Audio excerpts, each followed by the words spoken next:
نحمده ونصلي على رسوله الكريم خلاصۃ القرآن بیان کردہ متکلم اسلام مولانا محمد الیاس گمن حفظہ اللہ تعالی سپارہ نمبر 14 سپارے کے اندر اللہ تبارک و تعالی حضرت آدم علیہ السلام جو ذکر فرماयो ان جی پیدائش جو ذکر فرماयो ہے اور ان کا پو اللہ تبارک و تعالی ہن سپارے کے اندر ابلیس لعین جو بھی ذکر فرماयो ہے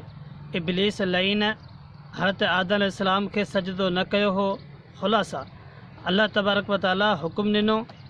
त सजदो कयो उन सजदो न कयो ऐं मुतालबो कई त मां हज़रत आदम अलैहिस्सलाम खां अफ़ज़ल आहियां छो त मां मिट्टी मां पैदा आहियां ऐं मां जेको सो बाहि मां पैदा आहियां हज़रत आदम अलैहिस्सलाम मिट्टी मां पैदाइश आहे हुन जी मिट्टी मां पैदाइश आहे मुंहिंजी बाहि मां पैदाइश आहे बाहि अफ़ज़ल आहे इन करे मां हुनखे सजदो कोन कंदुसि त अल्लाह तबारक व ताला उनखे मरदूद करार ॾेई छॾियो ऐं अल्लाह तबारक व ताला खां उन शैतान लईन जेको सो दुआ घुरी हुई कि ए इलाही जेकॾहिं इहो मसइलो आहे त मूंखे वॾी उमिरि ॾेई छॾ अल्लाह तबारक ताला उनखे वॾी उमिरि ॾिनी ऐं इहो सम्झाए चयईं त तोखां उहे माना कोन तुंहिंजे जेको उहे माना तुंहिंजे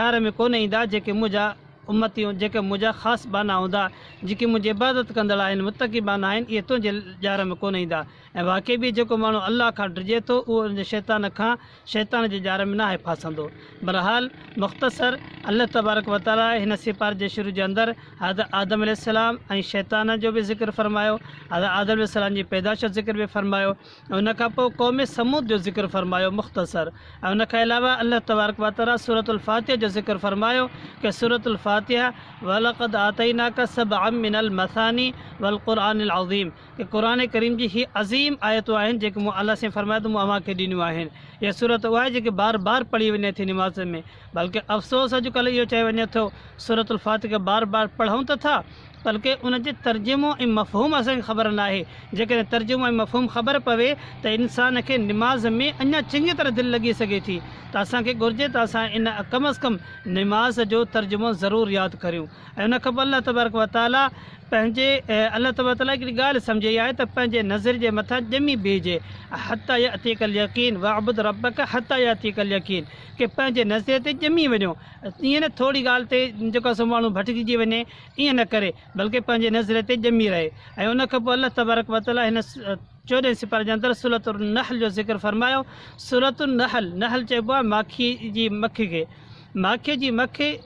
जो अल्लाह तबारक ताला हिकिड़ो उसूल बयानु फरमायो हिकु अहम ॻाल्हि सम्झाई कि माखीअ जे मख में हिकु वॾो अमीर हूंदो आहे ज़िमेदार हूंदो आहे कि वॾी हूंदी आहे बाक़ी हुनजे हेठां हूंदा आहिनि उनजी तरतीब वार हूंदी आहे उनजो पाण में इत्तिफ़ाक़ हूंदी आहे मुहबत हूंदी आहे ऐं उनखे इतिहाद ऐं इत्तिफ़ाक़ जे करे उनजे लाइ जेको हू हुकुम ॾींदी आहे वॾी मख उहो ईअं ई कंदा आहिनि जंहिंजे ज़िमे जेको कमु लॻंदो आहे उहो उनखे पूरो कंदो आहे ऐं ईअं अहिड़ी तरह हुनजे वञण जा रस्ता अचण जा रस्ता मुक़ररु हूंदा आहिनि उनजे मुताबिक़ हू कमु कंदा आहिनि त अल्लाह तबारक ताला हिन सूरत नहल जे अंदरि इनखे ज़िक्र फरमायो ऐं उन खां पोइ अल्लाह तबारक व ताला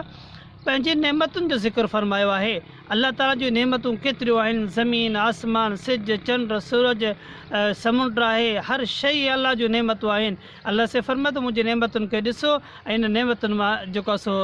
सबक़ु हासिलु कयो गौर फ़िक्र कयो अल्लाह तबारक ताला केॾियूं वॾियूं नेमतूं आहिनि हर हिकु शइ नेमत आहे माखी जी मख नेमत आहे माखी नेमत आहे हर शइ दुनिया जे अंदरि नेमत ई नेमतूं आहिनि रब जूं उन ते गौर फ़िक्र करणु खपे ऐं उन खां अलावा अल्लाह तबारक व ताला आख़िर में हज़रत इब्राहिम अलैहिस्सलाम जो किस्सो बयानु फरमायो कि हज़रत इब्राहिम अलैहिस्सलाम